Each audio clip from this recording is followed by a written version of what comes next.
تو پھر میں نے کہا جی ہم بھی اپنی منزل لے آئیں گے کارخانے میں اور مفتی صاحب بھی کھڑی کر دیں گے لا کے، دیکھتے ہیں کہ کیا نتیجہ نکلتا ہے. 1 مہینے سے، حالانکہ یہ ایک ناچیز نے، آپ جیسے ایک صحافی نے ایک ڈیٹ دی تھی، لیکن دیکھیے اس ملک میں عام آدمی کی بھی طاقت کتنی ہوتی ہے کہ جب اس نے کوئی تاریخ دی تو پوری دنیا میں وہ تاریخ 26 نومبر ایک قیامت بن کے ٹوٹی ہے. لوگ ہر پل ایک بات کہہ رہے ہیں جی 26 نومبر کا انتظار ہے کیونکہ ہم دیکھنا چاہتے ہیں. اور آخرکار جیلم اکیڈمی جیلم میں 26 نومبر آ گئی، کیونکہ انجینئر صاحب نے کہہ رکھا تھا کہ ٹائم قیامت تک ہے، لہذا 26 تک قیامت سے پہلے ہی ہے نا بیٹھ جانا بنتا تھا. مگر پھر وہی مایوسی، پھر وہی سلسلہ، پھر وہی نا امیدی، اور آخرکار ہم نے صبح سے رلتے ہوئے انتظار کیا کہ نہیں علی بھائی کسی طرح راضی ہو جائیں، کیونکہ وہ علمی مباحثہ کرتے ہیں، ایسی کوئی چیز نہیں ہے کہ وہ نہیں کرتے. ان کے آپ یوٹیوب پہ جائیں آپ کو نظر آئے گا کہ وہ علمی مباحثہ کر رہے ہیں. کر کس کے ساتھ رہے ہیں؟ اپنی مرضی کے دولہا کے ساتھ. پھر جب وہ کہتے ہیں دولہا راضی نہیں، دلہن راضی نہیں، تو باراتی کیوں آ رہے ہیں؟ آج براتیوں کو بھی دیکھ لیا، قاضیوں کو بھی دیکھ لیا، وکیلوں کو بھی دیکھ لیا، گواہان کو بھی دیکھ لیا، اہلیہ نے جیلم کو بھی دیکھ لیا، اور آپ نے دولہا کی زیارت بھی کر لی ہوگی. آپ کی زیارت نہیں ہو سکی جی، مگر ایٹ لیسٹ عوام نے دیکھ لیا حقیقت جتنی ہو سکتی. میں کوئی فیصلہ دینے والا امپائر تو تھا نہیں. ہاں میرا دل ضرور ٹوٹا ہے، افسوس ضرور ہوا ہے، کیونکہ ہم نے علی بھائی کے ساتھ پروگرام کیے تھے اور ہمیں لگتا تھا وہ منجی کا کاریگر ہے. ہم بڑی ساری منجیاں اس کے ساتھ ٹھکوانے کے لیے لاتے رہتے اور وہ فٹ ہوتی رہتی. مگر آج ہوا یہ ہے کہ جی وہ جیسے کہتے ہیں کہ بات سچی ثابت ہوئی ہے کہ مرنے سے پہلے ہے مسلمان کر لے اس بات پہ غور، کمرے کی فضا اور ہے مناظرے کی فضا اور. جب آپ میدان میں آتے ہیں، اچھا یہ بھی میں ایک بات بتاؤں، یہ تو شاید ناراض ہوں گے مفتیان کرام، مگر میرا کیا ہے، میں ایک عام آدمی ہوں نا جی، میں نے کسی مسلک کو جواب نہیں دینا. بہت سے لوگوں نے یہ کہا جی ادھر مت جائیں، دھمکی، خطرات، لوگ جہلم والے کیا کریں گے، آپ کراچی سے ہیں کیا ہوگا، راستے میں آجی پنجاب ڈی جی، یہ سب باتیں انہوں نے سنی. اور ایک صاحب نے تو یہ بھی کہا جی ایسا نہ ہو کہ ہم کیوں جائیں وہاں جا کے انجینئر صاحب المدد یا پولیس کہتے تو کیا کریں گے. دیکھیے جی المدد یا پولیس کو آپ ادھر رکھیے، یہ یا علی مدد کہنے والے لوگ تھے، یہ یا اللہ مدد کہنے والے لوگ تھے، یہ یا رسول اللہ کہنے والے لوگ تھے، کھڑے ہو گئے آگے. میں ایک پیغام ضرور دینا چاہتا ہوں آج، بس یہ 26 نومبر ہو گئی حقیقت آپ کے سامنے. آج کے بعد اب فلسطین کی گفتگو کیجیے گا، اس کو ضرورت ہے ہماری گفتگو کی. مگر ایک بات یاد رکھیے گا، 2 چیزیں صرف درخواست ہے، علی بھائی سے درخواست ہے، آج کے بعد کسی مسلک، کسی شخصیت، کسی مقدس ہستی کے اوپر تنقید، تانا، اعتراض، گالی گلوچ نہیں کیجیے گا، تکفیر نہیں کیجیے گا. اور اگر کیجیے گا تو 26 نومبر کو یاد رکھیے گا، یہ چہرہ مبارک یاد رکھیے گا، اور پھر بیٹھنے کی ہمت اور حوصلہ کیجیے گا کہ جی میں کچھ ثابت کر سکوں. اور ایک بات جو میں ساتھ میں لازمی کہوں گا وہ یہ ہے، خدا کی قسم آج نتیجہ جو آیا ہے نا میرے پاس وہ یہ ہے، اپنی نسلوں کو علی علی سکھاؤ، اپنے بچوں کو حیدر حیدر سکھاؤ، کیونکہ بڑے بڑے لوگ باتیں کر کے پیچھے ہو جاتے ہیں، صرف علی والا ہے جو میدان تک پہنچتا ہے. جی بہت شکریہ بھائی اویس ربانی صاحب آپ کا. محترم صحافی حضرات، اب وہ شخصیت آپ سے مخاطب ہونے جا رہی ہیں جو آج انبیاء کرام کا دفاع کرنے کے لیے، جو آج صحابہ کرام، اہل بیت اطہار، اولیاء اللہ کا دفاع کرنے کے لیے یہاں پر موجود تھے. اور ایک مسلک کیا تمام مسالک کے لوگوں نے ان کو خوش آمدید کہا اور ہر طرح کی حمایت کا یقین دلایا. یہ رات مجمع نہیں لائے، اگر چاہتے تو آپ سب جانتے ہیں کہ ہزاروں لوگ ان کے ساتھ 2 گھنٹے کی کال پر بھی جمع ہو سکتے تھے، لیکن انہوں نے جمعے میں بھی کہا، کل بھی کہا کہ میں لوگ لے کے نہیں جا رہا، میں تو اکیلا جا رہا ہوں، ہماری تلاشی لے لی جائے، کوئی اسلحہ نہیں ہوگا. مفتی حنیف قریشی صاحب اس حال میں یہاں تشریف لائے ہیں اور آپ سب نے دیکھا ہے. اب میں گزارش کروں گا امام المناظرین، جنہیں مرزا انجینئر صاحب امام المناظرین کہہ چکے، منطق کا امام کہہ چکے، جنہیں وہ اہل سنت و جماعت کا بڑا مان چکے، اور یہ بڑے ایسے ہیں، میں یہ عرض کر دوں کہ تنظیم المدارس اہل سنت پاکستان، وہ کہہ رہے تھے نا منیب الرحمان صاحب سے لکھوا کے لائیں، مفتی منیب الرحمان صاحب تنظیم المدارس کے صدر ہیں، اور ان کے سرپرست اعلیٰ، ان کے بڑے حضور مصر امت حضرت پیر سید حسین الدین شاہ صاحب دامت برکاتہم العالیہ ہیں. اور اہل سنت کی جو سب سے بڑی جماعت ہے، تمام تنظیموں پر اس کو فوقیت ہے، وہ جماعت اہل سنت پاکستان ہے. تو جماعت اہل سنت پاکستان کی سپریم کونسل کے چیئرمین بھی حضرت پیر سید حسین الدین شاہ صاحب دامت برکاتہم العالیہ ہیں. انہوں نے دعائیں دے کے آج رخصت کیا ہے. انہوں نے سب بتایا ہے کہ قریشی صاحب آپ باطل کے خلاف جا رہے ہیں، ہم آپ کے ساتھ ہیں. تو میں گزارش کروں گا حضرت قبلہ مفتی محمد حنیف قریشی صاحب سے کہ وہ آپ صحافی حضرات سے اس وقت مخاطب ہوں. بسم اللہ والصلاۃ والسلام علی رسول اللہ. آپ جملہ صحافی حضرات کا شکریہ، قبلہ سید خلیل شاہ صاحب جو وکلاء یہاں تشریف فرمائیں، آپ تمام احباب کا شکریہ. ساری صورتحال آپ نے بھی دیکھ لی ہے، اور بہت ساری باتیں میرے سے پہلے تینوں دوستوں نے بیان کر دی ہیں۔ الحمدللہ العظیم حضور مسلم امت پیر طریقت پیر سید حسین الدین شاہ صاحب کی دعاؤں سے ہم آج یہاں اس 26 نومبر کی کال پر یہاں پہنچے ہیں کہ جس 26 نومبر میں پورے پاکستان نہیں بلکہ پوری دنیا کے اندر اردو بولنے سمجھنے والوں کو ایکسائٹڈ کیا ہوا تھا۔ میں نے اپنی پوری زندگی میں اتنی بے تابی سے کسی تاریخ کا انتظار بڑے بڑے کرکٹ میچوں میں نہیں دیکھا ہے کہ جتنا لوگوں نے 26 نومبر کا انتظار کیا۔ مرزا محمد علی جھیلمی صاحب کے ساتھ ہمارا ذاتی کوئی جھگڑا کوئی اختلاف نہیں ہے۔ دراصل ان کی جو گفتگو کچھ عرصے سے وہ کر رہے ہیں جس میں انہوں نے واضح طور پر تقدیس شان الہی، شان انبیاء، شان صحابہ، شان اہل بیت اور بالخصوص اولیاء کرام کی عظمت و شان کے حوالے سے انتہائی نازیبا، جارحانہ اور قابل گرفت گفتگو کی ہے۔ اور نہ صرف یہ کہ ایک آدھ دفعہ کوئی گفتگو بار بار اور پھر اپنے جارحانہ انداز سے انہوں نے پوری دنیا کے مسلمانوں کو بالخصوص پاکستان کے اندر تمام مسالک کے علماء کو للکارتے رہے اور اس سے پوری قوم واقف ہے۔ کبھی تو کہتے جنوں لے آؤ، فلانے نوں لے آؤ، منجی ٹھکوا جاوے، کبھی کہتے فلاں نوں حوال واؤ، کبھی کہتے فلاں آ جاؤ، میرے سامنے آ جاؤ، میں ان فرقوں کی، میں ان مسلکوں کی موت ہوں، میری صورت میں جناب ان پر عذاب الہی آ گیا وغیرہ، یہ ساری چیزیں ہم سنتے رہے ہیں۔ لیکن ہم یہ سمجھ رہے تھے کہ ہم پاکستان کے اندر ہیں جہاں قانون کی حکمرانی ہے اور ریاست اپنی ایک پاور رکھتی ہے، انتظامیہ موجود ہے،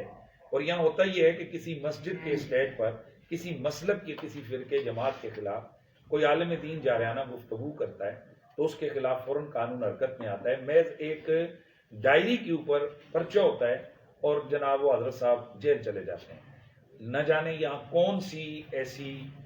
خاص اسٹریٹجی اداروں کی تھی کہ ایک شخص کو کھلی چھٹی دی گئی، یہاں تک کہ پورے تمام مسالک کے لوگ اس حوالے سے سراپا احتجاج بنے رہے اور اب بھی ہیں کہ بھئی اس شخص کو لگام دو، اس کو روکو کہ یہ کم از کم اتنے جارحانہ انداز سے مقدسات اسلامیہ کی توہین نہ کرے۔ اس شخص نے اپنی گفتگو میں حضرات اولیاء کرام جن پر اجماع ہے پوری امت کا، حضرت داتا علی اجویری، کون مسلمان ہے یا کون پاکستانی ہے جو حضرت داتا صاحب کی عظمت سے واقف نہیں؟ داتا صاحب کے لیے اس نے گستاخ کے لفظ استعمال کیے۔ کون ہے جس نے خواجہ معین الدین چشتی اجمیری کا نام نہیں سنا؟ تمام مسالک کے علماء اور تمام لوگ ان کی ولایت کے قائل ہیں، ان کو ملعون کہا، اور ایک آدھ دفعہ نہیں، معاذ اللہ ان کے نام خام خواہ کی عبارتیں ان کے سر تھونپ کر اس قسم کی بے ادبیت گستاخیاں کی کہ جس سے ہمارے لیے آگے ناقابل برداشت سلسلہ ہوا۔ اور پھر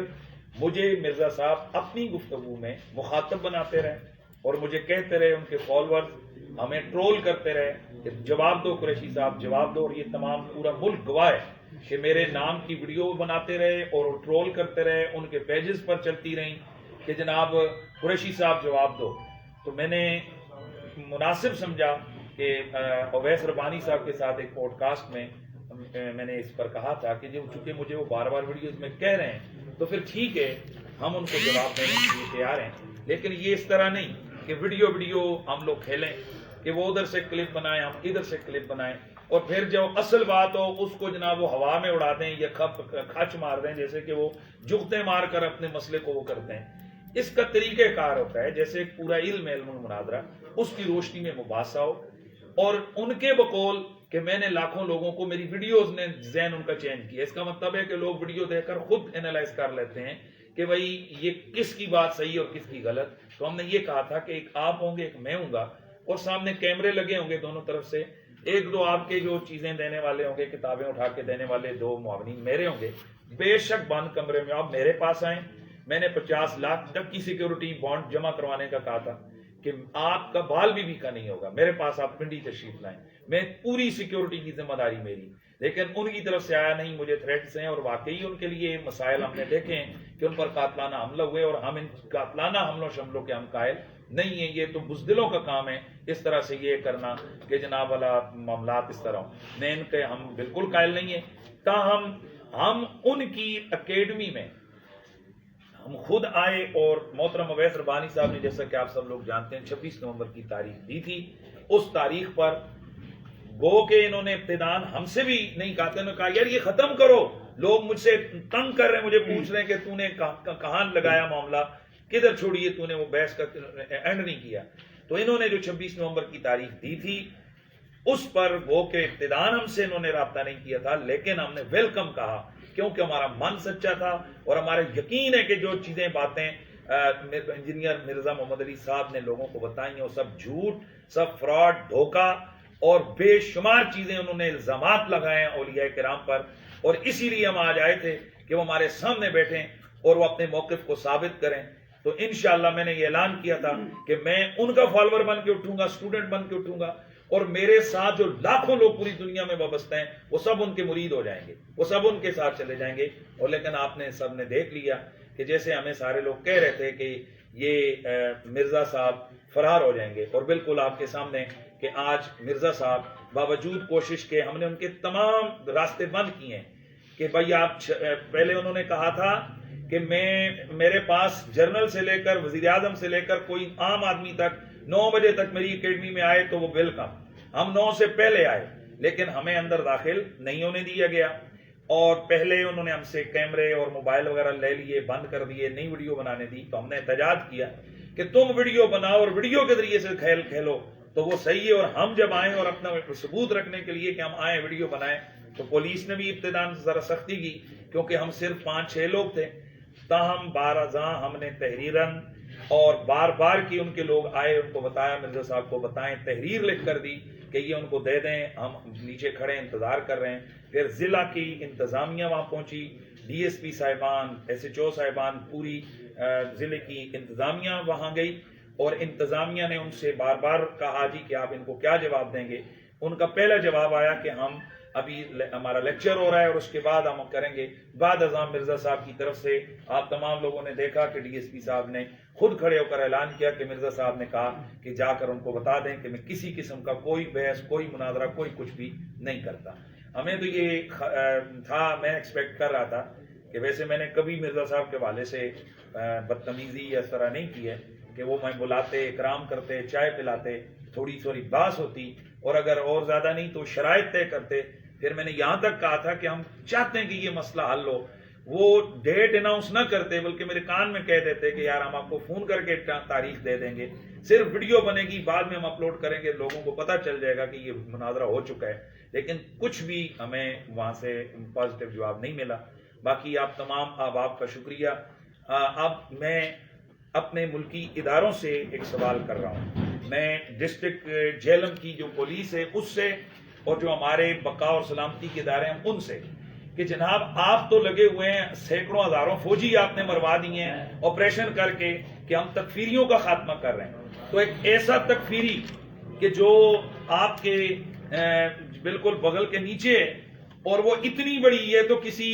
آپ کے جنرل کرنل کو کافر کہہ رہے ہیں, اور وہ تو خواجہ غریب النواز کی تکفیر کر رہا ہے, وہ تو اولیاء کرام کی تکفیر کر رہا ہے, وہ تو صحابہ کرام کو بدماش کہہ رہا ہے, نہ جانے وہ کیا کیا بکواس کر رہا ہے. مطلب آپ کیا چاہتے ہیں, ہم کیا کریں, کیا مطلب ہم کیا کریں, مجھے بتائیں آپ لوگ اس کا حل کیا ہے. جب ریاست اپنا کام نہیں کرتی, ہم آئے ہیں ہمارے سامنے بیٹھے وہ بھی نہیں ہوتا ہے, اب بتائیں ہم کیا کریں اس کا. خدا کے لیے اس ملک کا لحاظ رکھیں, آپ اس ملک کے اوپر مہربانی کریں آپ لوگ. یہ مذاق ہے کہ داتا صاحب کو ملعون کہہ رہا ہے, خواجہ غریب النواز کو وہ گستاخ رسول کہہ رہا ہے. یہ مذاق ہے. وہ رسول اللہ کے صحابہ کی توہین کر رہا ہے, وہ اہل بیت کو کہہ رہا ہے کہ وہ کوئی شے نہیں. وہ بدتمیزی کر رہا ہے کہ اللہ کے نبی ولی نبی پیشاب روکن دی انہوں دی طاقت نہیں ہے. اس قسم کی وہ گندی لینگویج استعمال کر رہا ہے اور آپ لوگ اسے پروٹیکشن دے رہے ہیں. میں مطالبہ کرتا ہوں ملکی اداروں سے کہ ہمیں اس سے غرض نہیں ہے کہ وہ لگا رہے, قرآن کلاسز لگائے, جو مرضی پازیٹیو ایکٹیویٹیز دین کی کرے, پریکٹس کرے, یہاں آزادی ادارے, یہاں ہر مسلک مذہب والے کو آزادی ہے. لیکن جب وہ ہمارے اکابرین کی طرف غلط قسم کی چیزیں منسوخ کر کے ان کی تکفیر کرے گا, ہم ایسی زبان کو لگام دیں گے. اور اگر اداروں نے لگام نہیں دی تو انشاءاللہ ہم اس کو لگام دیں گے. آج ادارے دیکھ رہے ہیں, آپ تمام صحافی لوگ گواہیں کہ ہم نے پر امن ترین انداز سے اس ایونٹ کو کنٹرول کیا ہے. اور حضرت تاجدار کولڑا, صحابہ کرام, غوث پاک, حضرت خواجہ غریب النواز، حضرت داتا سرکار اور تمام اللہ کی جو مقدس نیک بندے ہیں، ان کی ارواح کے تصرف، ان کی برکت کے صدقے مرزا صاحب تم مانو نہ مانو یہ ہوتا ہے تصرف اور یہ ہوتی ہیں برکتیں. تم تو کہہ رہے تھے کہ میرے کول آؤ منجی ٹھکواؤ، اے پتر منجی ٹھوک کے انیف قریشی جا رہے ہیں.